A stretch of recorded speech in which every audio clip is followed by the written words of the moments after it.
All right. He's rolling. All right, 3, 2, 1. Black cherry is actually pretty good. Black cherry? Yeah, black cherry ghosts. Black cherry ghost. Well, sour black cherry watermelon flavor. Ooh. Yeah, I like yeah. ghost. They're coming out with some really good flavors. Yeah. I like the protein powders, the Chips Ahoy. I eat that. I just drink that. I haven't tried their protein powders. I've only done the aminos. Really? Yeah. Well, I drink too many energy drinks, so yeah. So their pre-workouts don't work on me. Haven't tried the protein powders though. Oh man, I might try them. Some of them are good. My favorite's the Chips Ahoy. Chips Ahoy. Okay. So good. So guys, we are back for the Motley Review podcast. Motley Review, episode 4. Is it episode 4 now? Yes, it is. It's episode 4. What are we talking about? We're talking about Bloodsport. Bloodsport. Bloodsport. We was talking about this a little bit in the last episode. We had to refresh on it a little bit. But Yes, we did. I grew up watching this movie.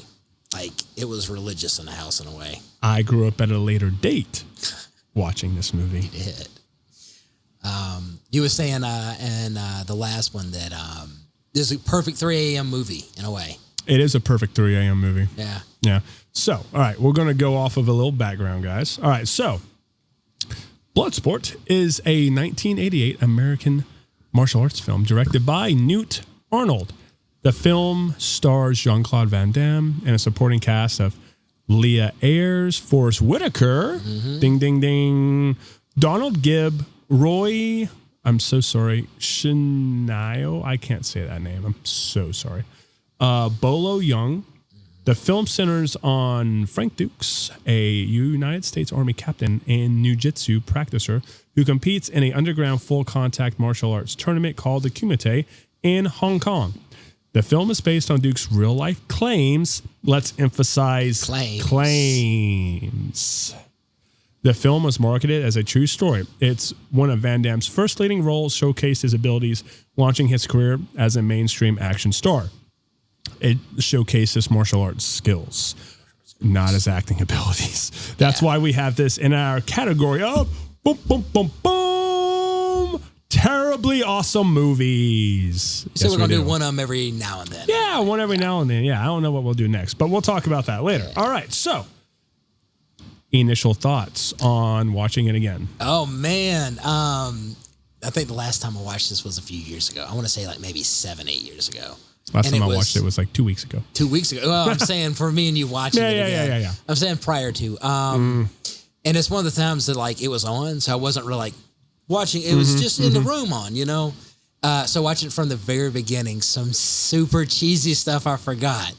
I think my favorite line was the kid. When he gets beat up. I mean, this kid's like learned martial arts his whole life when he gets beat up when they're kids. Yeah. And he's like, one day, I'm going to make my dad proud by competing in the Kumite. Yeah, I was like, so cheesy. This whole movie is just Super littered cheese. with cheesy lines. Yeah. Like, oh my. Okay, USA. I love that. No, I love that too. I love that, dude. That's so good. Let's see. The music. The budget was 1.5 to 2.3 million. The box office on it though was 50. So it did really well. It did really well. I think that's why we all know about it today. Oh yes, it did. It's one of those cinema killers. Crazy. Yeah.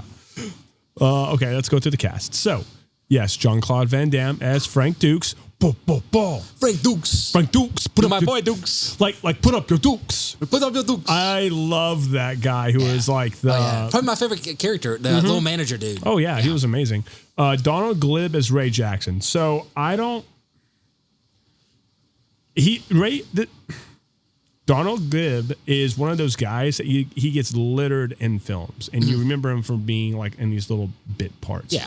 Like honestly, the last thing I really remember seeing him in was the second U.S. Marshals movie with Tommy Lee Jones. I had to look him up, and then I realized the character where he's been at. Because honestly, for me, when I saw him, it's like when I was watching it, I was like, I haven't seen him in anything. Maybe there was a one-hit thing, and maybe he just didn't do it anymore. No, he's been in a lot of stuff. Very a lot of stuff. You just don't you just don't know about it, unfortunately. He's a good actor. He is a great actor, but I like this character over anybody's. I would say that's my favorite character was his. My favorite character in this movie. I don't know, but like I get a nice little smile just thinking about the Chinese like broker looking dude who's like, you feel good today, Dukes? Yeah, I feel good. Yeah, Dukes my man. Yeah, that dude every single time, even. Oh, that's just a little thing on the phone. Okay. Even when like he's trying to pay off one of the judges. Yeah. And then the guy shows up and he just takes the money right out of his jacket that he put there. Oh, yeah. But in like every best possible way in a terrible movie. Yeah. Now, Bolo was probably the Chinese Hercules. Yeah. My favorite villain growing up. This was at a time also when my older brother loved Star Wars, but I wasn't into Star Wars. So when for me that was like one of the villains and the little peck thing. I learned to do that in middle school. I can do the peck thing too. Yeah. See if I can do it right now. Uh-oh. Am I in frame? Uh-oh. No, I'm probably not in frame. It's okay. But I can do it though. It was one of the things I was like, that is like a super, and we are next to a pretty busy road from time to time, guys. So I'm sorry, you're going to hear some good old redneck trucks. Yeah, you're going to hear some good old rednecking. Yep. Yep. But for me, I was like, that is a super villain move. You know, like when you come in, you're already big, and then you got to pop your pecs. I was like, man. And I when I was wrestling, that's the original Henry Cavill, the popping, the load in the arms. Yeah. Original. Oh man, I love it. But yeah, Bolo, man, that was like one of my favorite first villains. Ever. Well, it's really weird now since like I've been into bodybuilding and working out all the time. Honestly, I do have his type of chest. I could probably see that. Yeah. I mean, you ever hear his story? No. What's his story? Okay. Now don't quote me, but I remember years ago an article came up and he swam to freedom because the place he was living in, and I have to look it up to make sure it's accurate, but I'm going to go with this story anyway. But it was like... We'll have Brandon, our producer, fact check us. He'll fact check us, and then we'll put in later on, this was fact checked, or he's full of shit.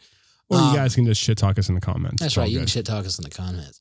But it was talking about like Arnold and some of these other action stars, like if they escape freedom, like and stuff like that. And Bolo's name came up, and he was one of these guys that they said that when it was in the town that he lived in China, that he wanted to escape communism, and the only way was to swim across this like lake.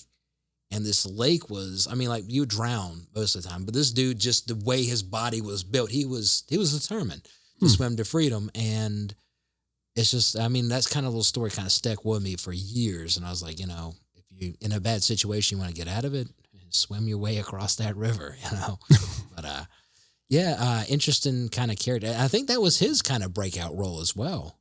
I believe so, because maybe in China he was a big deal. I'm not going to lie to you. This is the only thing I know him from. Really? Really? Well, I thought he was in Expendables. Was he not? Was he in Expendables? I don't know. I mean, not as like our producer's looking. Not one of the good guys. That was Jet Li. Yeah. I thought he made it because he was friends with a lot of those 80s. Oh, yeah. No, he totally was. I had no idea. But to continue going down our list, we just talked about Bolo Ying. Mm-hmm. Yeah, he was Chung Li. Chung Li. And he's always just doing this like, I can't do it because I got a drink. But like, just doing it's just, oh my God. Just his eyes too. Yeah. Like when he would just meet people with his eyes. I mean, he was I break you. You break my I record. break your friend. That's right. Yeah. I just love that. Norman Burton as the CID agent Helmer. Now, again, this is the only thing I know this guy from. Same. Yeah. But to be honest, him and Forrest Whitaker literally had the best acting out of the whole film. Well, they were seasoned, it seemed like. They was probably the only two seasoned actors from that group. Yeah. I mean, and at that time. they definitely held that film together. Oh, yeah. even with the comedy bits. Oh yeah, the little throwing the food at the dog. Yeah, and then like them chasing Jean Claude through the city. Yeah, it was so. Oh yeah, and the little like the super big monstrous tasers, the massive taser. Yeah. Yes, I was like that is super movie prop because I don't think they had those. Oh my god, that time. Okay, so now I will go into. Let's go into the plot and talk about the plot as I read through it. So. He's been trained as a boy, impressed by ingenuity. So, actually, okay, you know what?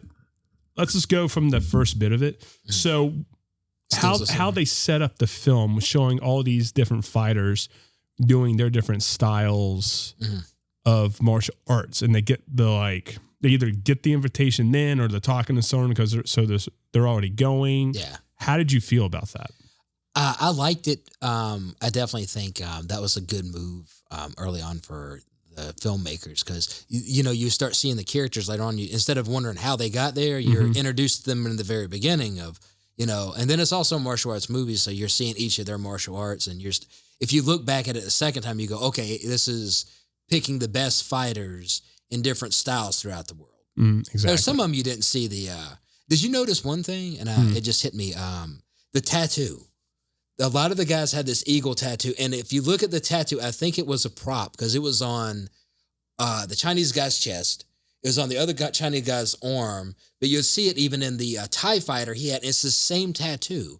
I did not catch that. I did. And I may be wrong, but I'm pretty sure it's the same tattoo.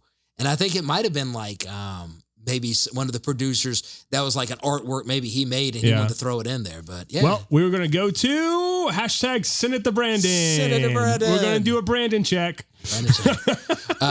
But how did you feel about it? The martial arts in the very beginning. And also, this is also first, guys. Bryant caught a small, tiny detail that I did not catch. That's never happened on this show before. We're only 4 episodes deep. This is wild. I have seen this movie religiously growing So this up. is your Armageddon. Okay. This is my Armageddon. Gotcha. Yeah. Okay.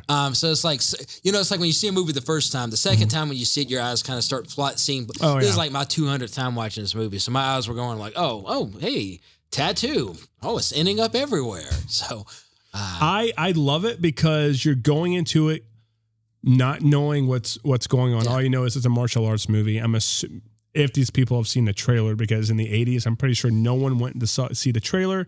They just went off the newspaper ad, probably. So just going into a great opening, because now you're getting to see all these different characters. Like, oh, okay, these are the types of people who will be fighting. You get to see a little snippet of their world.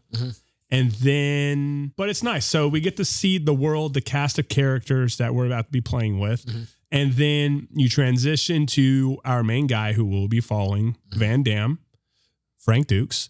And you can tell that they shot this thing entirely in China or Taiwan or somewhere in Asia. Yeah. Because that military base he's on does not look like a military base at all. This looks like some random whatever they found and they dressed it up as best they could in China. And that commanding officer, oh my God, he is like the epitome of 80s action movie, like military commander. So over the top, and his lines are so disconnected. It's hilarious. Yeah. I mean, like even the whole premise of him. Yes, I'll be there. Okay, cool. But wait until I take a shower. Okay, sir. And then he just waits. I still don't know how he got out of there, but I mean, that's just movie magic. Through a window, I guess. I don't know. And then not even that. How does he get off the base? Naked. No, he had clothes on. Oh, yeah, he did have clothes on. Saying, but he was not naked in this film, people. He was not. No Jean Claude Van Damme was naked in this film. Well, not yet. Was. Not yet. Not yet. Trust me. We get down his filmography. Oh, dude gets naked. Yeah. Which, honestly, he should have got more naked in this one than his other films because he had a better physique in this one. Yeah. But I digress. So. How he got out of there, we don't know. We have no idea. Movie magic. It was the 80s. Yeah. But yeah, then he gets off the base. Now, honestly, this is probably my favorite sequence is all the flashback stuff. Now, what's really cool is the father, the Shidoshi. Shidoshi, yeah. he is actually in the cold open of the second Indiana Jones movie. Really? He's the Chinese gangster guy. Oh. Yes. Okay. Yeah. I didn't know Because he's that. also like very good in what he's doing. He's a pretty good actor. He's pretty seasoned. Yeah. He's very good actor. Like he's holding his frame. He's doing his shtick. And it was fantastic. Yeah. I loved the entire sequence of like how it was set up. Like it's supposed to be his actual son, but you're going to be the training partner. Yeah. And Dukes is like, well, how am I supposed to be a training partner if I don't know anything? I'm just a glorified punching bag. You have to teach me. Yeah. And so they start learning, and then they become brothers. Yeah. And then sadly, the son actually dies, and then he has to convince the father to actually train him and let him take on the legacy. Yeah. And you're getting to see him learn all these more advanced skills. And then it all comes in, like at the same time, he doesn't really think he's going to do it. And then you see him in the stretched out moment. He's like, oh.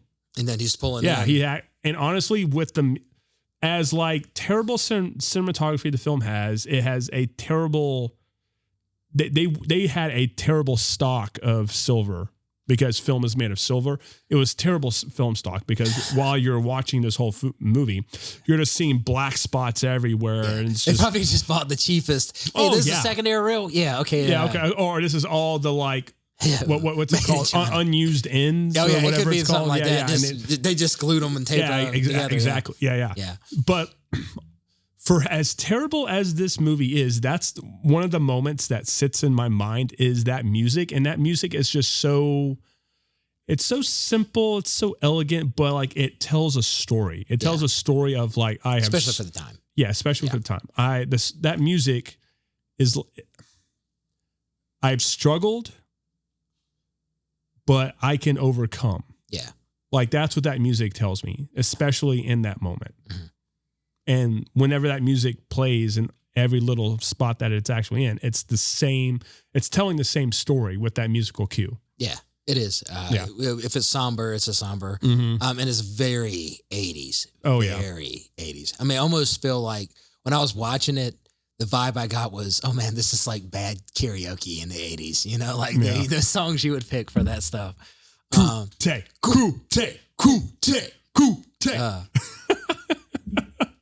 Oh man.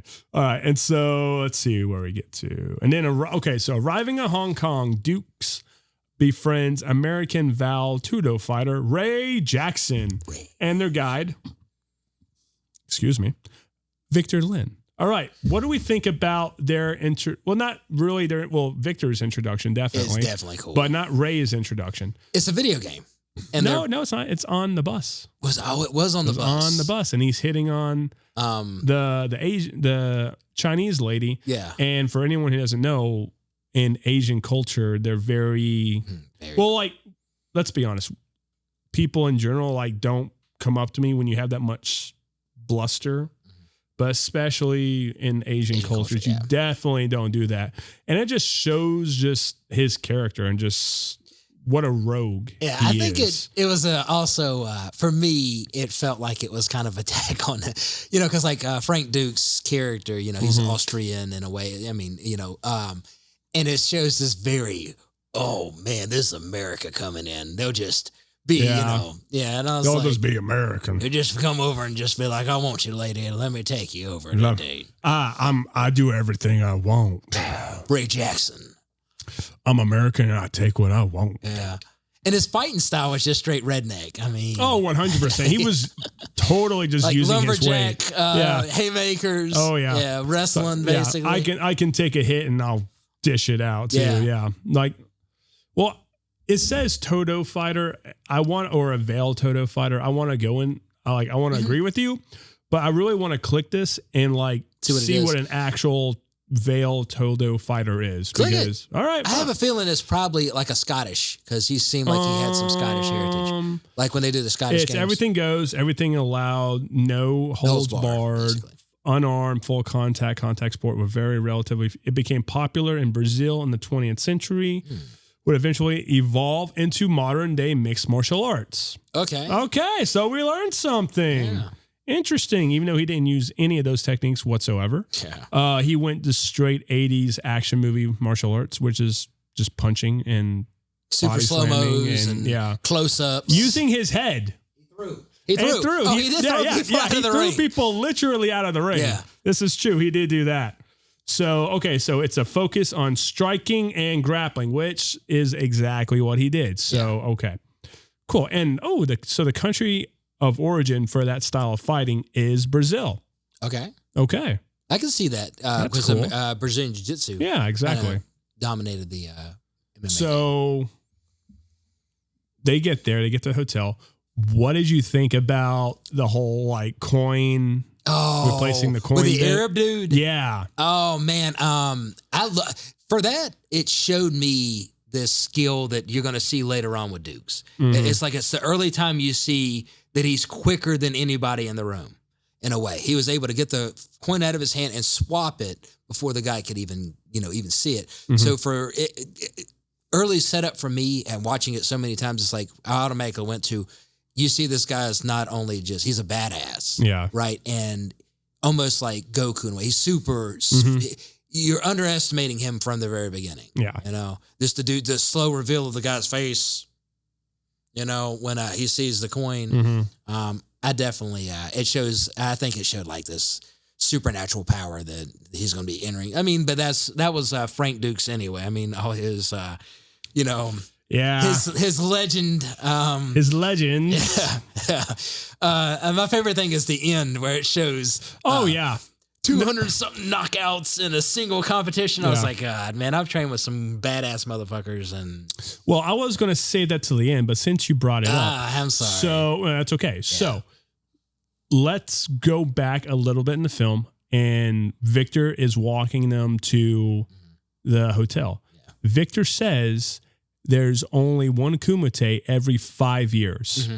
So the number of Kumite matches he had in a span of 1977 to 1985, he would not have that many a match a day for a year. Because I think in the ending text, it said he was in like 329 matches. Yeah. That makes no sense whatsoever if a match only happens every 5 years. Yeah. It wouldn't. So... And that's one of the things also, like, I have no clue about what the Kumite really is. I know that I've met some people. It's made up. Is it? It's made up. Okay. Well, like the concept might be a thing, but actually being called Kumite, not made a up. thing. I got you. Because I know some fighters that fought in Abu Dhabi and stuff like that. Mm-hmm. And it's one of those things they're like, what is that? So it's one of those kind of underground. Yeah. But still, you're picking the best of the best of the best. And you're not going to have 700 contestants. You're going to probably have about 40 of the best coming in, know? Exactly. So when I was sitting there and I watched it, and I was like, oh, man. And then everything with him was like the fastest knockout, the fastest, world record. And my favorite thing was when I researched it, there's no evidence. Yeah, no evidence whatsoever. Yeah, it's like there'll be documentation of this stuff. Yeah. I definitely think... regardless, Frank Dukes as a trainer and I've seen some stories and stuff about him. I'm sure if you've caught him on the street, he could probably whoop somebody's ass. Oh, 100%. But I don't think he could fucking blow your heart out with like the death touch or some shit like that. But no, I think that's just like what the kids use today. Some Riz. That's just some Riz to Riz up the movie. Yeah. Okay. Let's see. They're skeptical to talk about the Demok death touch. Yeah. What was hilarious is like the second day of the competition, Ray Jackson is like, you want to see me do it? You can't do it. Oh yeah. And he just smashes it on his head and just gives it to him. There you go. Well, my favorite is he sets it up and goes, I already know the bottom one, right? And then he says, it's not even been touched. Here you go. Demock this. Yeah. Oh man. Okay, so we'll get into the actual like fighting of it. Oh, what was really cool too, honestly, is, and I don't know if this is actually real, but when Victor is talking to them about the city, it was interesting too, because he's talking about now you're entering the Forbidden City, which is like it's an invisible border into mainland China. It's essentially like you guys are now in the wild, wild west. Anything can go. Anything can go. You're not supposed to fight, you would be disqualified. Exactly. Yeah. Well, not even that. Like just living there, you're like the locals. Yeah. You're literally in the wild, wild west. Like this is Yeah. Like their version of the Yakuza. This is where these guys live. Yeah. And it gets me that the military guys could even get in there. It's kind of like, the triad. Triad. Yeah. Thank you. Yeah. Chinese triads. Thank you. Yeah. When that one part happens, it's like when I was older watching it, when you see them there, I was like, when I was younger, I was like, oh yeah, they found him. I was like, and then when you're older, you're like, the triad ain't gonna let these guys in. Yeah, it's like one of those no zones for even here. Like if it's super drugged out, after 6 o'clock, you ain't coming in the police yet. But what was so interesting too, though, is how they show that change with the scenery. Yeah, they do. And then the camera walks through the POV. Yeah, and the thing is all that is like, it's real. They're actually using it. Yeah. Like you're in a nice, cool, modern day city in the 80s, and you cross that invisible border, and you're just like, oh my God. They made it look cringy and stuff. Yeah. They literally look like a cesspool. Yeah.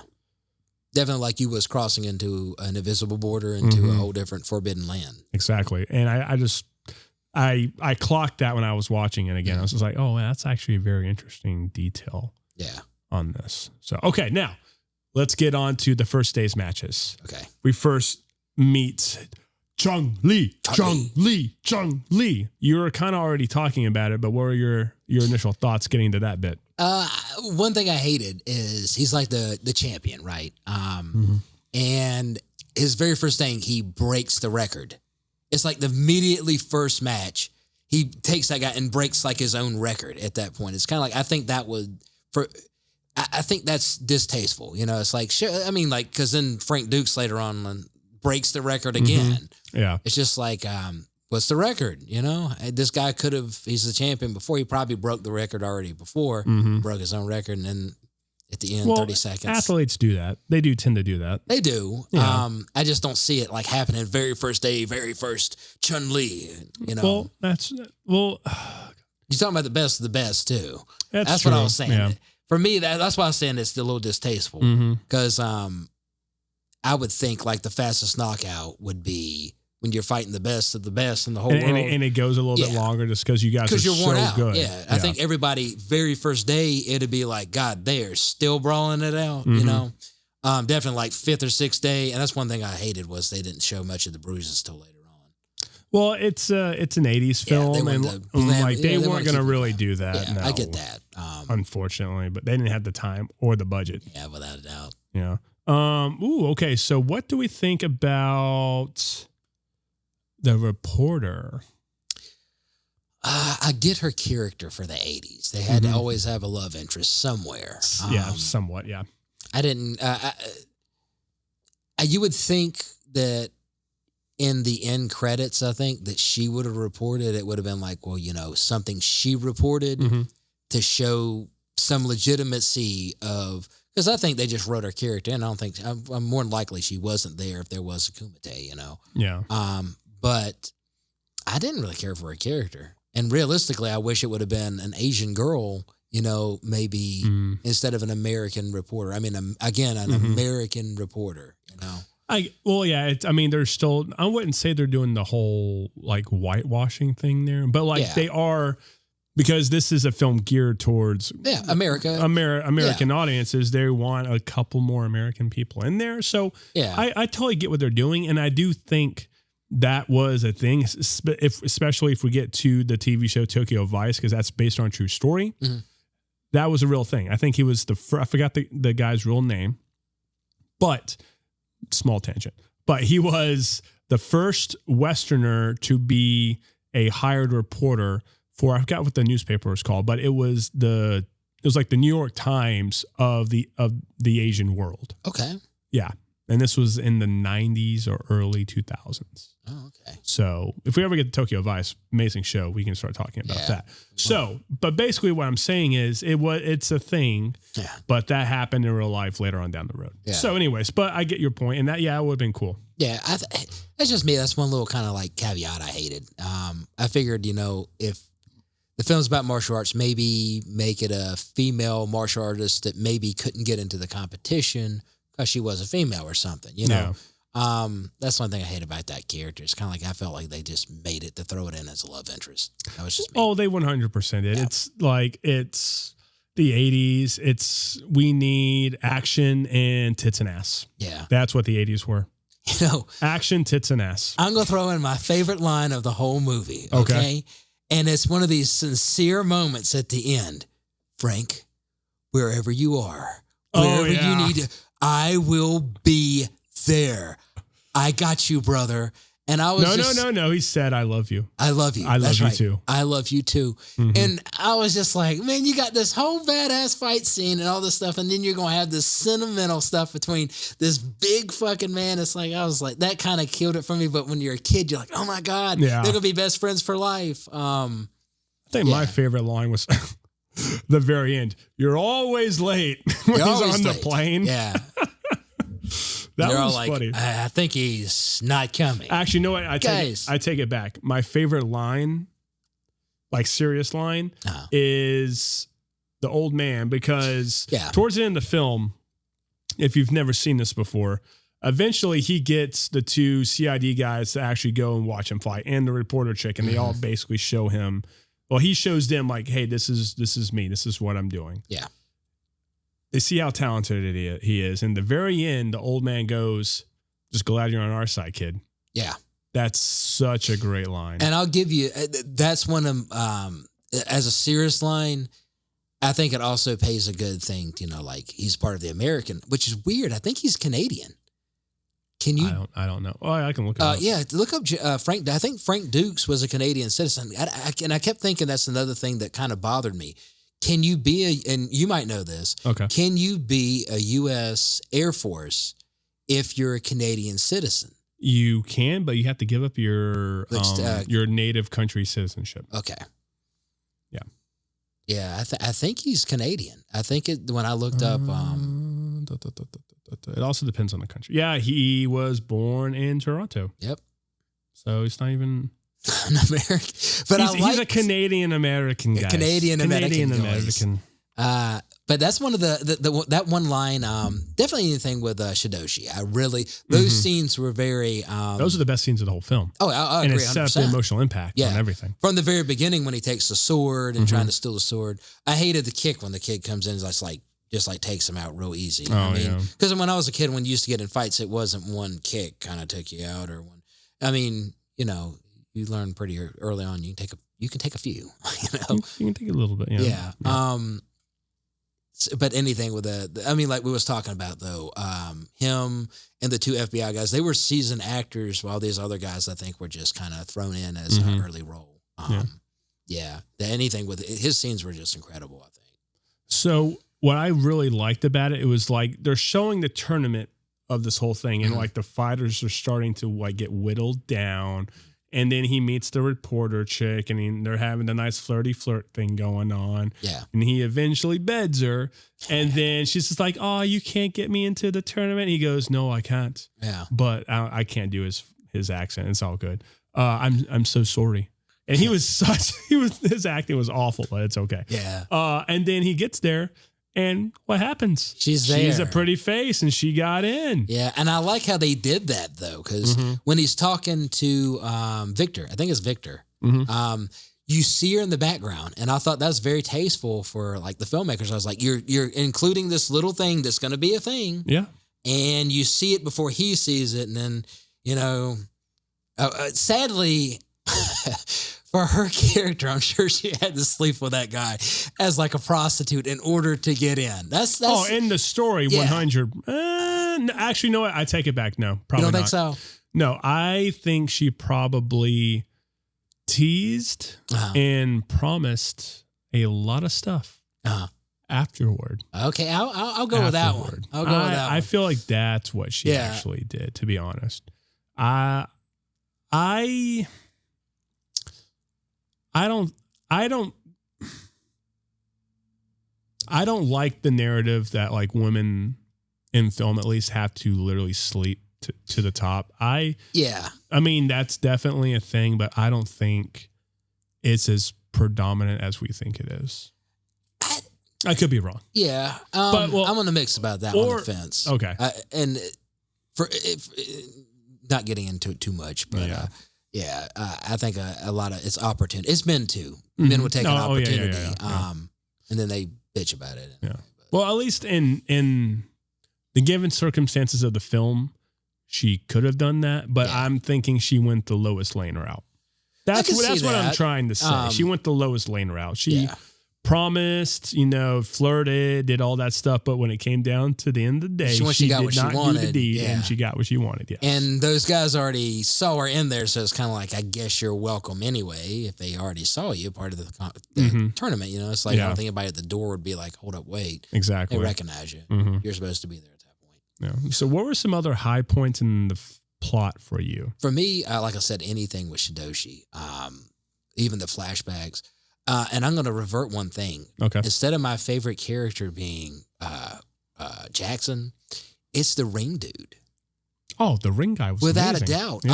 Because he never talks, but everything, that very last fight scene, when he grabs him up, it's like you could tell he's like, he could probably handle himself. Yeah. And he just lets him go. And it's that's perfect. How can I put this? That is a perfect example of not necessarily being a main actor, not necessarily even being a supporting actor. And I wouldn't even say a day player. I would say he's like somewhere in the mix of a featured extra supporting cast, because he has no lines. But he's there. In about every scene. But this is what I mean, though. It's a perfect example of acting, making your part memorable in a film, but not having any lines whatsoever. Yeah. And that's hard to do. It's very hard to do. Yeah. Very, very hard. Even, it just hit me, one of the moments, even as a kid, sorry, when Chun-Li kills that dude, when the guy comes over and he grabs him, and they all do the stand up and turn around when he looks over at the judges, his emotion is 100% there. I mean, that actor, I think, killed that role. Oh, without having lines. I mean, that's why I was saying, I was like, let me go back. Like when he checks the dude's neck and is like, and looks at Chun-Li, his face tells it all. Yeah. You see the hate, you see the shame, you see the disgust. Yeah, you see it all. It's almost like he's waiting for him. Like when he grabs him, he's waiting for him to realize you just killed, somebody that you're supposed to be in competition with, not destroy your competition. But these are supposed to be, and he's waiting for a reaction when he's just, that's when he's like has to stand up and make it clear that this should be disrespectful. But no, it's just, so that was real on it. I mean, we can talk about the ending fight. I love the ending fight. I think, yeah. Or do you want to talk about Ray Jackson versus Chun-Li first? I didn't get into. Let's go Ray Jackson versus Chun-Li. Right. I'm gonna let you take the lead on this because this is more your film. I love this movie. So give it to me, man. Goes in. I'm talking about. He probably could have beat him. I mean, realistically, he's like Frank told me to stay away from. I think it was the right from his gut. Yeah. He said go for the gut, and he said stay away. This like left leg. I forgot what it was, but he was like, right leg. Yeah. He was like, stay away from that right leg, and he's doing everything, and he's listening to him. He's going for that guy, and then he's over celebrating. And he's like, oh, I got the bastard. Oh yeah, and it's like it for me at that moment. Do what you did before. Grab him and throw his ass out of the ring. Yeah, throw his ass you can do it. You're the biggest guy probably there. Yeah. And he's already hurt, but he let him recover, and he whooped him at that point. Yeah. I thought when I was younger, because I remember like Top Gun when Goose died, and I was like, this is gonna be one of those moments when you're a kid. You're like, oh, he's gonna kill his friend. But no, he just like really badly busts his head, Yeah. Yeah. That goes into like the music for this film. Some of the cinematography is bad, but some of it's really great. Like one of my favorite, it's funny because they do that bit where he's like in the train and he's remembering the fight and he thinks he's seeing Chun-Li everywhere. Yeah. That's very reminiscent of a bit in Never Back Down, where he's also in a train and he's thinking of the guy. Yeah. You know, it's like the shots are very, very similar. Yeah. But honestly, one of my favorite shots is him resenting doing his kata on top of like that ledge thing, and you see all of Hong Kong. Yeah, it's a beautiful, beautiful sunny day. It's the 1980s. So what's that mean? Your boy's lubed up. He's lubed up like greased lightning. And he's doing everything, and all the muscles are popping, and he's tan. And he's in the split formation. Yeah, it's almost like if I was in the theater, I would just hear all the women just hooting and hollering. Oh yeah. They'd be like, "Oh my God, Jean Claude, you're so hot, Jean Claude." Yeah. You know, all that stuff. Yeah, and that scene. Yeah, I watched it, and I still don't get how they shot that. What do you mean? I kept thinking, is it on location? Did they shoot it with a crane? And I started thinking, they're way up. You can't get a crane that high. You couldn't, as high as they are up. And I started thinking, did they shoot it through a window? And then I started thinking, was it maybe an early green screen? So I was like really watching to see if the boats and stuff was moving. I mean, I was like really like, let's wind it back a little bit. Let's see if the boots are moving. I think it was on location. I think it's real. I think it would have been very hard to do green screen back then to make it that. And it's just it would have looked terrible. Yeah, it's one of the scenes, and that's why I was saying it's like one of the most beautiful shots because I still don't get how in the hell they got that. And those are sometimes one of the greatest shots ever when you can't even figure out how they did it. Yeah, without a doubt. And those cameras back then were heavy. Oh yeah, that's why I was like, how the hell did they get this? You know, is there maybe thinking about it now, maybe there's a like a hotel that's under it, and that's the ledge that they went up maybe 20 foot with a crane. Maybe. And they shot. Maybe. Yeah. I was thinking a crane shot. I was definitely thinking a crane shot. I think they would have enough money at least for that. Yeah. I had when I saw that, there's a friend of mine in Brandon's. We call him Safety Dave. Every film, he'll break safety rules all the time. Like he'll be like, "Oh, you need to be in a harness when you're over 6 feet on the ground." But he will be like 20 feet in the air, and I'll be looking at him. I'm like, "Well, what about your harness, though, bro?" But I was sitting there thinking, right when I saw that shot, and he's so close to the ledge, I was just hearing Safety Dave. Somebody get a safety on him. Somebody get a safety on him. And so it's like years later watching, I was like, because I just recently worked with him, and I was just like, in my mind, I've got this friend of mine's like, you know, that's a safety coordination problem. And I was like, you know, thinking he could have, if he was just lean forward just a little bit. Yeah. Super death. That's insane. Yeah. And then we get to the ending fight. Yeah. Now not even getting to the ending fight, or my bit that I really love is him just walking down that alley again, completely alone. There's no one with him. And then having that feeling. Yeah. Mm-hmm. And he starts single-handedly taking out all the police that are there to abduct him. Yeah. And then that's when he puts the shield. Yep. The Captain America shield. That's a trash lid. Yeah. It somehow bounces the tasers off and hits the other two police people. And then, which wouldn't make sense because you have to have a connecting. If they're if you got hit with one, I got hit with one. Unless we're holding hands or something, there's no current that can be passing through. Exactly. Yeah. But I like that moment because they finally give up. The CID cops. Yeah. They're finally like, okay, we don't agree with this, but we'll watch you. Yeah. All right, whatever. And then they get in there, and then you start seeing them slowly change their mind, being like, oh, whoa, this dude. Yeah. I almost wanted to see the Forrest Whitaker character because he seemed like he was kind of more of the grimy of the bunch.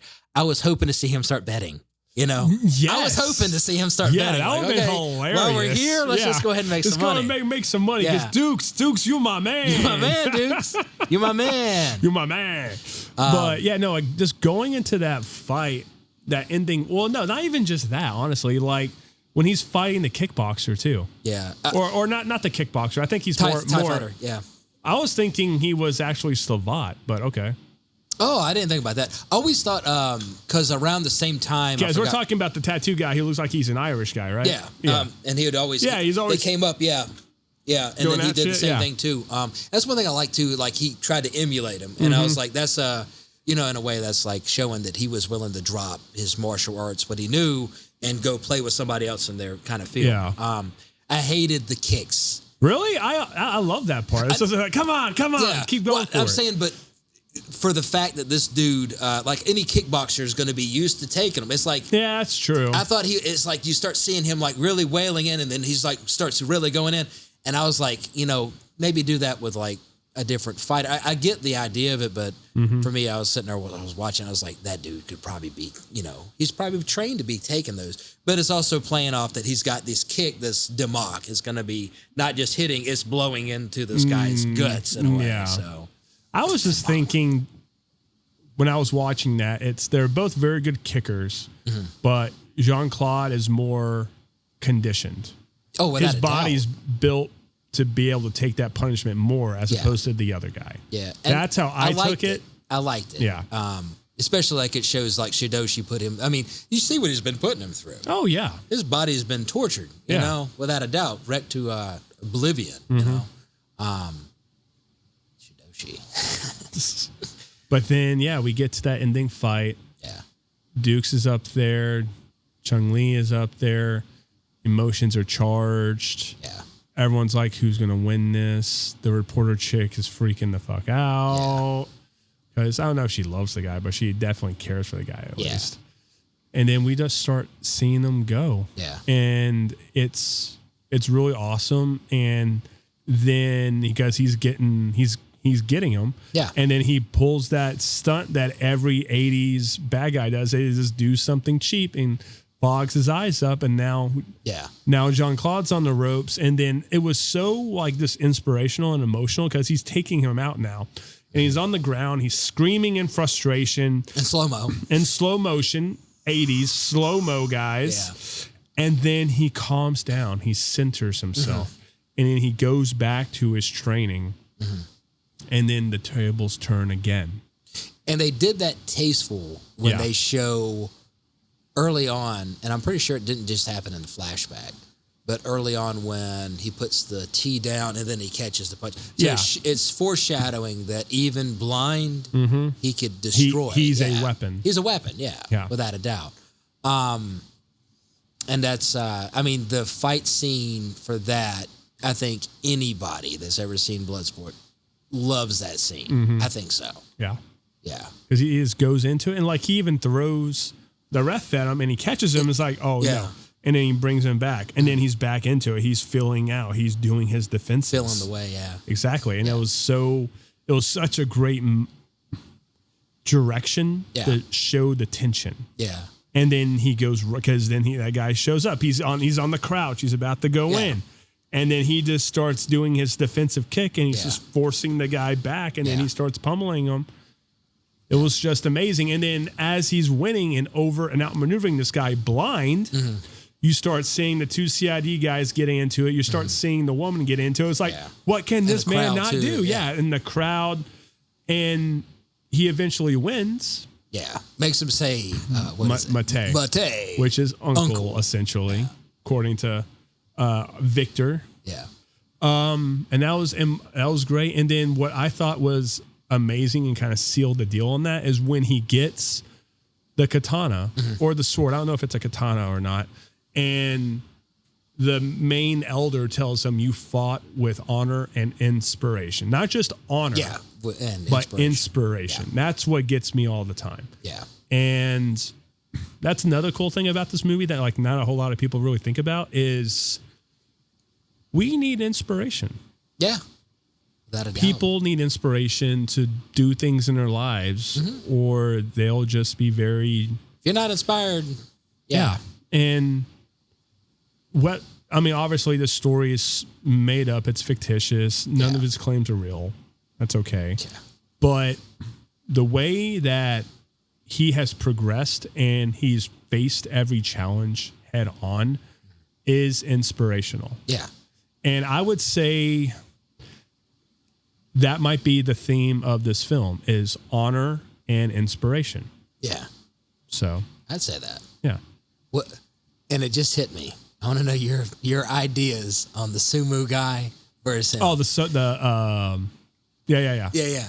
Well, I love that scene. Oh yeah. I mean, he did the ultimate like, you should never do it another man. kick him in the balls. He didn't kick him in the balls. He went to the split and he just did the Johnny Cage. Yeah. He split and then just uppercutted that. And then that guy's face. I mean, I felt it for him. And even as a kid, when I saw it, I was like, I could feel that for you. I'm sorry. You know? I'm feeling it right now, bro. Thinking about his face, he pulled it off good. Smashed. Yeah. I just said he had the whole momentum of coming up. You know? Well, it's not even that. It was just like his like second one, even before he went to the split, he just he just palmed him there in the sternum, and it's just like, and all the baby oil and sweat's falling off. You see veins everywhere. He's just like, Yeah. And then he does the splits and does the uppercut. And then he gets back up and it's just like, and then just pushes him over. Yeah, I like that he did that tastefully, like, I'm not going to hurt you anymore, exactly. you know. Didn't do a Chun-Li. No. Yeah. That was great. And then, after that, it's just a nice ending at the airport. He says bye to the girl. And the same running joke keeps happening. He keeps outmaneuvering the CID guys. They're just like, well, he's done it to us again. He's not coming back with us to America. Nope. And then you hear that whistle and they look up at the plane and go, guys. Yeah. You notice, though, he let them get on first, and he's standing outside. Yeah. I would have made him go on first. Oh, well, yes. Without a doubt, like, you got to go before I'm going to. But this is movie making. It is. And then the CID guys go in. Forrest Whitaker just being like, you're a pain in the ass, right? Yeah. Just walks on in. And then my favorite line that I can't remember in this moment because I already said it like 15. Glad you're. Oh yeah, thank you. Brandon doing the Brandon check. Yeah.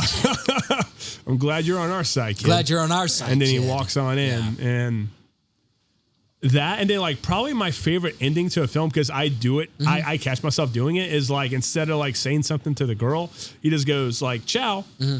He does leaves the Al Borland. Yeah. No, he does. No, he doesn't. She does that. She does that. Yeah. Yeah. And then he does it right back to her. Yeah. Yeah. I thought that it ended so good. And then you threw that little cheese in at the end. I was like, oh man, just leave it alone. Honestly, I like every bit of that ending. Him just being like ciao and her.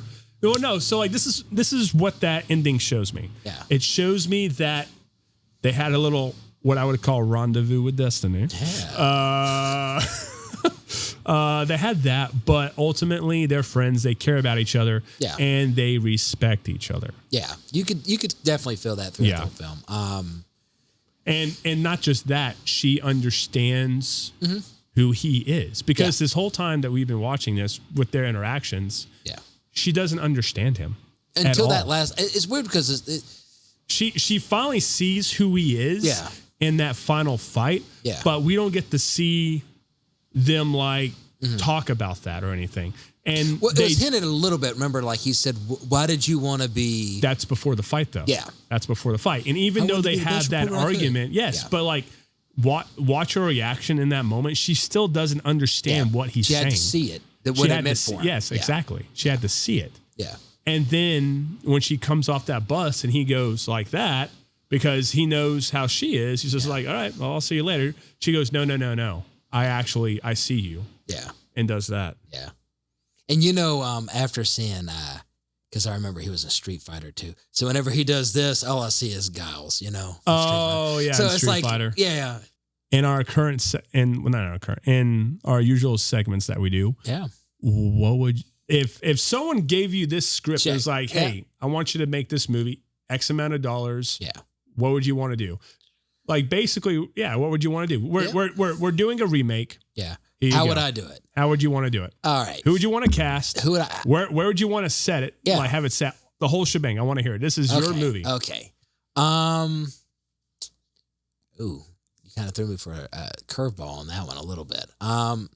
Definitely, let's just say Jean Claude's going to be Frank Dukes because I never seen anybody. I can never think of anybody play him other than him. I guess for me, because I grew up watching it. So I'm going to keep him as Frank Dukes. An older Frank Dukes in his 70s. Okay. Yeah. Older Frank Dukes in the 70s. You're talking about doing it modern. I'm talking about I am giving you a script. I'm giving you money. Okay. We are redoing this movie. You're the director. What do you want to do? What do I want to do? Oh, that's right. I would definitely some of the things like I hated. I wouldn't have made the journalist American. I mean, I'm just going to go with that. Okay. I would have probably still done it as because it was still more men fighting in that. Mm-hmm. Like I would play off that a very strong female character, Asian. Definitely. Okay. Maybe like a Lucy Liu or something. But let's say we're doing it in the 80s, like a Lucy Liu at that time. Okay. Let's say Lucy Liu. And maybe her brother is a fighter in the Kumite and maybe that died and maybe that knew the son. Mm-hmm. Let's just play off that. Maybe she comes every 5 years to pay homage to her brother that died. And then she sees this dude and she hears Democ. Mm-hmm. So we'll play off. That's me. Let's play off that she's there in support of a dead brother. The Shidoshi is, she hears Democ, so I got to find out about this guy. Love interest still. Let's play off the love interest. Yeah. But very strong woman. Maybe she's against the CID, right? These guys, she's helping fight, she's keeping him to be able to end the competition. Mm-hmm. She's working the angle on the outside. Let's play off that angle. Definitely the CID guys, they need mm-hmm. to stay doing what they're doing. The comedy in a crazy town that they don't understand. I would have beefed up some of the fight scenes. If we did it more modern, it'd be, I hate to say Brazilian jiu-jitsu and stuff. Mm-hmm. But you can keep it with the... If we keep it with the times... no, you can keep it with the different styles of martial arts being mixed in there. Yeah, I would do that. Let's play it off like that. Well, that's the thing. So, like... The best of the best. MMA is, what MMA is now, of course. Yeah. Obviously, it's a very big sport in the world, but it's... Not every country does it. Yeah. So, like, you can have people who do MMA traditionally, or you can have people who specialize in jiu-jitsu, and that's what they're doing, or kickboxing, taekwondo. What is it? Ultimate UFC. Yeah, UFC. Well, did you ever see because I used to train. The originals were the Kumite, basically. Okay. You would have the fighters, and what it was to get to the top, mm-hmm. Everybody fought, you was eliminated. Immediately, second round, mm-hmm. dude's already beat up. You don't get one fight for the night. You got to fight again, and that's when Royce Gracie and the Gracies started implementing jiu-jitsu. Mm. So it started becoming if you could tap out, mm-hmm. well, you could win. Well, everybody started going, well, okay, you're an American boxer. If you go to the ground, I mean, you're going to lose anyway to Brazilian jiu-jitsu. Yeah. So that's one thing I hated how it became, because the early ones was like a sumo guy. Mm-hmm. I mean, realistically, that dude got his tooth knocked out. Yeah. One of I think it was like UFC 1. Yeah, UFC. The homeboy just kicks him and there's no regulation and you see his teeth fly out. And we saw that on VHS growing up. Because, we was, when we was training, who was it? Who was the guy? Ken Shamrock, was kind of like one of the... Look that way if you're going to talk to your brother. Yeah, Ken Shamrock. I'm teaching this man camera discipline. That's right. And for me, it was kind of Kumite in a way. You would, and I mean, when you saw the two last guys, I mean, mm-hmm. they were beat all to hell. So I would let's play off keeping it that way, but maybe no Brazilian jiu-jitsu in it at all. Okay. Let's just play off like, in order to go there, it's got to be stand-up fighting on. Okay. If you go to the ground, maybe they break you up. Because I definitely think showcase, karate, mm-hmm. Taekwondo, and you have Aikido and stuff like that. Yeah, I would make it like that. And I think my biggest angle, I'd add more of a love angle in a way. Keep it like the 80s. The love was there. Mm-hmm. But play off like this, maybe make the Lucy Liu character more of a supporting, Yeah. She's show her as a badass. Like mm-hmm. when those people she's kicking their ass, keeping him in the competition. Somehow they come in at the end or something. That's how if I had it, that's how I would do it. And I'm sure, I know Frank Dukes was highly, the real Frank Dukes mm-hmm. he was big into that film because it was a film about him and he wanted to showcase his life needs mm-hmm. to be in the film. So I think if you kept it like that, him as like one of the producers, he wouldn't be like, I do, as long as I'm winning. And yeah. Okay. Yeah. How would you do it though? That's the question. Would it be a love interest or would it be Bloodsport? So same scenario. I'm getting a script. I'm getting a bunch of money. I'm doing a remake on this.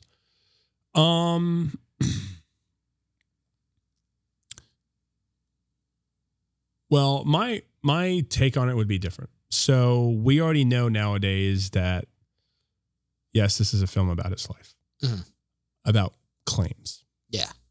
That are not true. Not true at all. So what would I do? I would take the basic premise of the story and do something different. I would make it modern. Okay. I would change the location. I wouldn't do Hong Kong. I might actually, originally I was thinking Panama, but now I'm thinking Dominican Republic. Okay. Set it there. And we're doing mixed martial arts. Now, and what I mean by mixed martial arts is sort of like how it was in the original film. So like this guy's Taekwondo guy, like all that stuff. Now, because of how movies and fighting are nowadays, that's going to be their specialty. But like they're all going to be doing other stuff. But I don't want to make it all about the ground game either. Yeah. Because it's interesting to watch, but you can only watch it so much. Yeah. Especially when it's two people going toe to toe. Yeah. So yeah, I would mix in the fighting. I would probably keep it more towards like the 80s film of fighting and not go all like John Wick with it. Yeah. That's my take. Would I keep it as Frank Dukes? I could keep the name. I might change the character up. I might keep the basic premise. It's a small dojo, and his teacher is dying of cancer, and maybe there's like prize money or something in it. Yeah. And he's doing it to honor his Sadoshi, but like he's also doing it to like sort of help him maybe go through, fight his cancer or something like that. Yeah. So similar storyline. I mean, we could keep the reporter storyline. That might be kind of cool. Or, I mean, it would probably make sense in Dominican Republic. It would still be cool in Dominican Republic to keep that storyline and then make it like a Latina actress. That would be cool. So keep that storyline going. And then, have like a really cool, like local guy there to show him around. That would be kind of cool too. And then like show a little bit of the DR, what the life is like down there, stuff like that. That would be pretty cool. Actors and actresses in mind, I really don't know right now. Yeah. But that's kind of what I would do with it. I kind of dig that idea and like keep the same story, but like change the location, modernize it just a tad bit. Yeah. So I like that. I didn't even think about that. That would be a kind of little cool way of playing that. What was it? Warrior. You ever see Warrior? Yeah. Oh, I love Warrior. Warrior's great. I mean, thinking when you started talking, I was like, man, maybe even like make it a war, but minus the ground game and stuff. Yeah. I mean, Yeah. But okay. So now we're moving on to. We gotta first say our review system. Would you? Oh, well, I wasn't even there yet, man. Oh, okay. I thought you was talking about no. We're going into the production segment of this, guys. All right. So the writing. Co-writer Sheldon Leach came up with the idea for the film. According to the writer, he had known Frank Dukes for a number of months before he came up with the idea for Bloodsport. Frank told him a lot of tall tales, most which turned out to be, in his words, bullshit. But most of his stories about participating in this so-called Kumite event sounded like a great idea for a movie. So there was one guy who he was introduced to named, I'm not going to say that, swore everything that Frank told him was true, but a few years later, Frank and this guy had a falling out, and the guy was like, nah, it was bullshit, man. Yeah. Yeah. So that's kind of how the story came about. They did shoot it on location in Hong Kong late 1986 in late 96 or 86. I'm so sorry, guys. I kind of like knowing that now. So this is a cool thing. And this is what I was talking about. Bloodsport is one of the few films featuring scenes filmed in the Kalu walled city before its demolition in 1993. So that's the forbidden city that we were talking about. So it was destroyed in 1993. Yeah. We could go into the soundtrack, I guess. The soundtrack was kind of cool. The soundtrack was composed by Paul Herzog. I can't say that right. Who would also compose the score for Jean Claude's next film, Kickboxer. Okay. For the movie, Bloodsport songs Fight to Survive and On My Own were performed by Stan Bush. But Bush's performances were replaced on the soundtrack with alternate versions sung by Paul Delph. Okay, because I didn't think that was Stan Bush. Yeah. Okay. Mm-hmm. That makes sense. Stan Bush. So, yeah, I mean, that kind of sucks for that guy. Yeah. But apparently there were sequels and possible remakes. There were Bloodsport 2, The Next Kumite, Bloodsport 3, and Bloodsport 4, The Dark Kumite, 1996, 97, and 99. Yeah.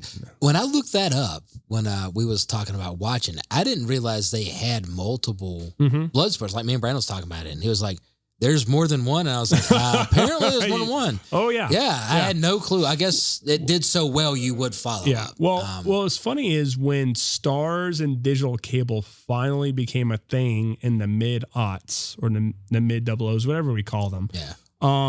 It was either Bloodsport 2 or 3 was on there. I was like, ooh, more Jean Claude Van Damme? Yeah, but it wasn't. Okay, but I started watching them. I was like, no, and all the stories were awful, so I just quit watching it. But yeah.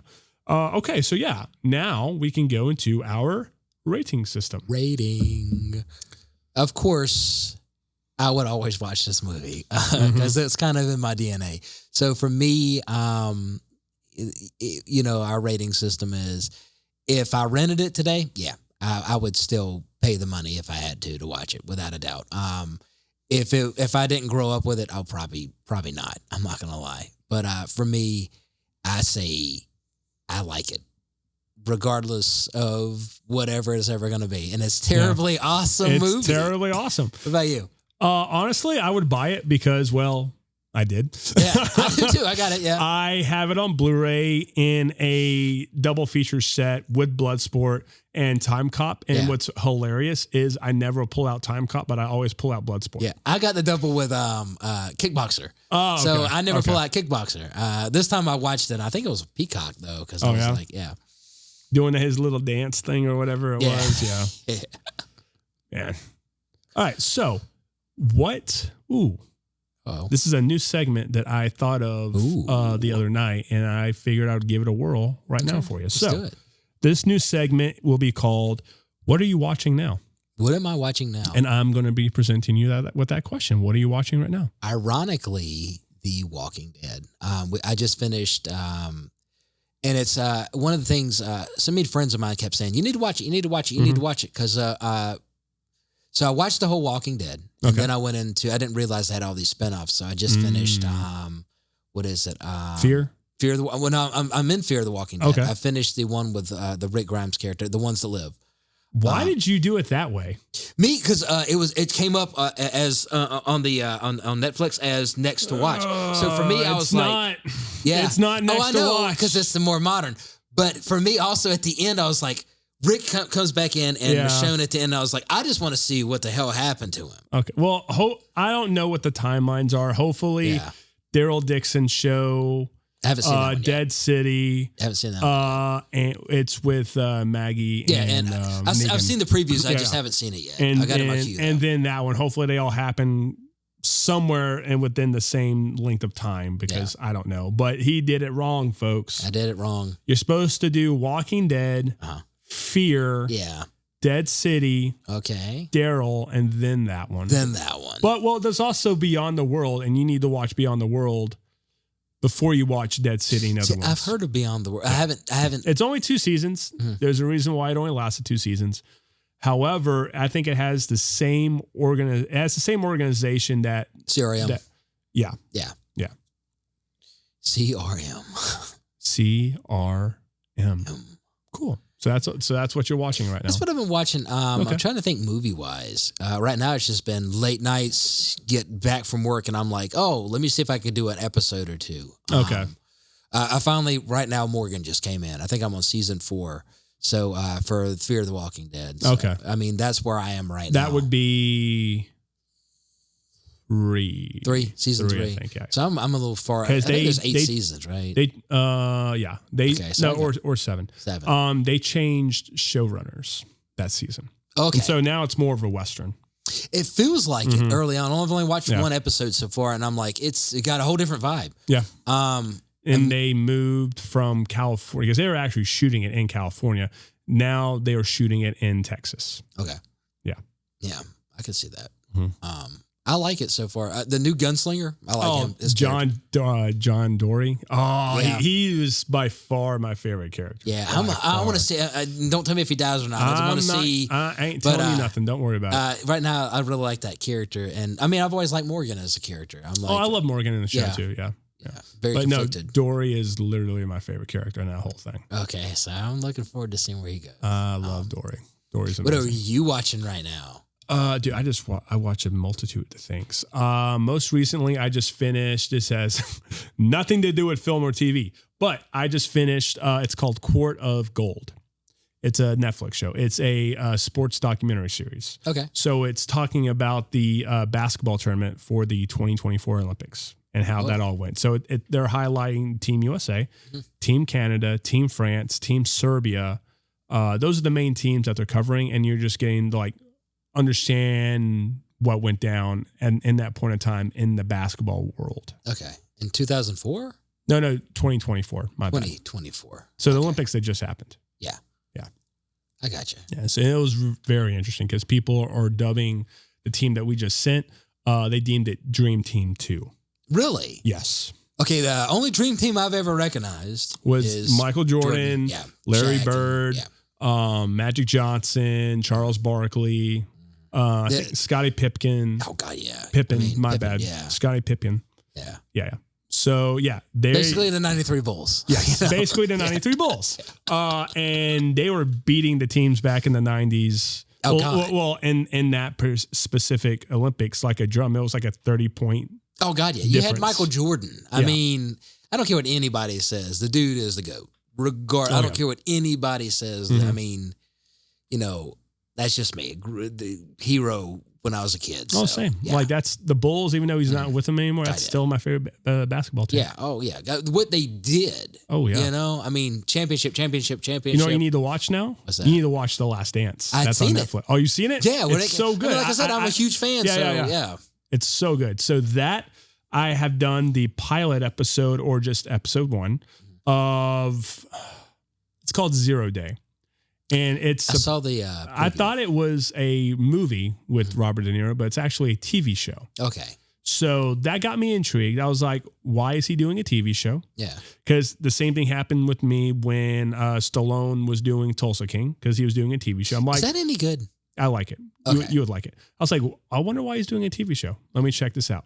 Same thing with Arnold Schwarzenegger when he did FUBAR on Netflix. He is doing a TV show. I was like, let me see what this is. Okay. I haven't seen FUBAR. Oh, it's amazing in all the most wonderful, terrible ways. Oh, man. That's my favorite 80s hero. Same. If you was to say real quick, okay. Mm-hmm. Okay. I guess you've already said it though. I was gonna say Jean Claude, Sylvester Stallone. I mean, you had the best of the heroes at that point. It's weird though, because like people consider the action movie trinity as Stallone, Schwarzenegger, and Bruce Willis. And then some people say like you do, Schwarzenegger, Stallone, Van Damme.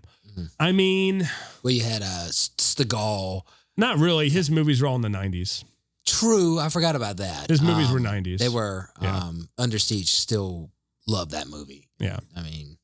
But like, it's weird. So like, what is the true Trinity though? You know what I mean? Yeah. Because Arnold and Sly's in it regardless. That's what I say. Of course, but who's the third leg to this tripod? Yeah. So like, is it Van Damme? Because that came out in 87. It'd probably be Bruce Willis. Well, Die Hard came out in 89 or 88. 88, 89? Yeah. Okay. Very late 80s. Okay. So. God, that's a tough trinity to follow up, I guess. Well, no, it's interesting deciding, or even make it a trinity at all and make it 4 people. You could do that too. I guess you could. You could. I would viewer, still say, what do you think? Yes, viewers? Please. In the comments on YouTube, please tell us who you think it is. Is it, this would be a good poll. Is it Schwarzenegger, Stallone, Van Damme, or Schwarzenegger, Stallone, Bruce Willis? You guys let us know. Some of these guys will be like, oh, no, I'm going to name so. Yeah. And then just name us whoever the hell you want. Superheroes. It really doesn't matter. I mean, Jackie Chan did stuff in the 80s too. So like, you tell us. It's all good. Yeah, we'll just agree with you. Well, I know about that, but it'll be interesting. It'll be interesting in the comments. Yeah. What else am I watching? Oh yeah. back to 0 Day. So it's interesting because he's doing a TV show, right? And I watched the pilot. It's a very interesting premise. So he is a former president. A cyber attack has happened, knocked out the power for at least 10 minutes. Okay. And then the power came back on. And obviously, it's a national crisis. They're trying to figure out what's going on. They decide to set up a commission to investigate this, and they want to put him in charge of it. So it's interesting because he's a former president. He's being put back into the political stage because he's already like put the pasture essentially. Yeah. And his character used to be a former prosecutor, so he's a very good investigator. Okay. He's got a good, sharp mind. He knows how to do all that stuff, right? Well, towards the end of the pilot, you realize something about this man. He has dementia. Oh, shit. And no one knows. Wow. That's a pretty good, cool story to play off. Mm-hmm. Wow. Okay. So your lead investigator about this national crisis has dementia. And I'm assuming, because I haven't watched the rest of it, he's going to try to hide it. Yeah, oh, without a doubt. He's going to get caught somehow, some way. Somehow. So that's interesting. I just finished Cobra Kai. I haven't yet. You I'm in the last. Got to. Yeah. It's so good. And they tie it off nicely. Okay. I've heard, and for me, I don't care about spoilers, but I'm just saying, it's, and this is the final. They're not trying another season, right? Nope. This is it. It's done. Because I kept thinking last time, it was like, oh, it's done. And then because they bring a lot of stuff full circle. Okay. I got you. I know you don't care about spoilers, but I also don't I don't want to ruin it for you. I know. Unless you absolutely want me to. Only 6 episodes, ain't it? Or something like that? No, part 3. Have you not seen the entire season yet? I've seen but they broke it into different parts. Broken into parts of 5. So it's technically, it's a 15 episode season. Oh, okay. So part 1 was 5 episodes. Part 2 was 5 episodes. Part 3 is 5 episodes. Okay, I got you. So where are you in the season? The new season coming in. All right, so you have 5 more episodes to go. Okay, yeah, 5 more episodes. Okay. Yeah. So I watched that. Mm-hmm. What else have I watched? Well, this is a new segue for our next episode. We watched Captain America: New World Order. Got a lot to say about that. Well, you do. I don't. Yeah. You was there in a sense, I guess. In a sense. Yeah. We won't talk about that. Behind closed doors conversation. I've been watching Elementary. I was No, I haven't seen it. No, Sherlock Holmes, modern day. I know that. Is that with Lucy Liu? Oh man, love Lucy Liu. Okay. So yeah, I'm watching that. I've seen a few episodes of that. I did not watch the show when it was on the air. Yeah, I never watched it when it was on the air. Yeah. I saw how many seasons it got. I hope it don't get stupid. I'm in like season 4 right now. I couldn't tell you. Yeah. What else did I watch the other day? I mean, I could go on my Netflix history. List? Oh man. Yeah. Oh wait, no, I finished that On Call show on Amazon. Our friend Adele's in it. Okay, I got to still watch that. It was pretty good. I liked it. Where is my Netflix history? Where is my Netflix? Okay, so continue watching. Home Improvement's on Netflix. I'm so happy. Really? I never really got into that. And I'm sure nowadays, since I've got time to watch it, I'm sure I'd probably love it because I do like Tim Allen. But never got into it when I was a kid. I've been rewatching a lot of. I don't have HBO Max on my phone anymore. I've been rewatching a lot of the DC movies on there. Okay. I restarted. Sorry for the sound effect. That's what I just started, and I'm absolutely loving it. It's called The Pit. Okay. So it's basically if you took ER and 24 and they had a baby. Okay. It's an hour-long show. It's about a ER in Pittsburgh, and it stars Nora Wiley, who was on ER for the longest time. And it's in real time. So every episode is 1 hour on a shift and working in the ER department. Oh, wow. And it's amazing. Interesting. Very interesting. I put it on for one episode just as sort of background noise, and then all of a sudden I just got hooked. Yeah. I've done that. Yeah. And I'll try to, if I'm going to do that, I'll try to pick out something I don't give a shit about. And it's when you watch it, you're like, oh man, I'm kind of hooked now. Mm-hmm. Yeah. So that's what I'm watching right now. Yeah. Mm-hmm. I got to watch Dune 2, the second part. Oh, you haven't seen it yet? It's so good. I've heard. Yeah, he's almost done writing Dune. Excuse me, Dune Messiah. Okay. Yeah, that's going to cool. be interesting. What's interesting is how he writes. He writes with an old MS DOS. What? I looked this up. The writer, he only wants to have so much where the memory would run out in like old MS DOS, like a 95 or something. Okay. So, and I have to fact check this, but Brandon, fact check this. Fact check this. The writer wanted to make sure that he hit a certain number where it would be, okay, there's no more memory in your cache system. Yeah. So he wrote it on an old style MS-DOS. Okay. And I think it paid homage to the original writer that wrote it in MS-DOS. So you can only get so many pages, so you have to put a lot of information into the pages that way. Well, I thought the original writer wrote it on a typewriter in the 70s. Because computers didn't come out till the 80s. Dune came out before Star Wars came out. Yeah, Dune. Hold on. Dune. Hey, Brandon, how are we looking at time? We're good. 1 hour, 20 minutes. All right. Yep, real quick. Eric Roth banged out the script using MS-DOS program Movie Master. And I'll look into this more, but it is an old MS-DOS version of the software. Okay. And I believe it was, I have to look it up, but I think it was to play off that you only could write so much, so it challenged him as a writer to do it that way. Gotcha. Okay. Well, let's get to our final segment. Uh-oh. What? I was saying, our final segment of the episode. Countdown. Which is what will we be discussing next? Yeah. Well, we went to go see Captain America. New World Order. I'm glad you said it because I didn't know what it was called. You're welcome. And what are we going to be watching in the future? Let's come up with some ideas real quick. What else could we do besides? We could do Prey.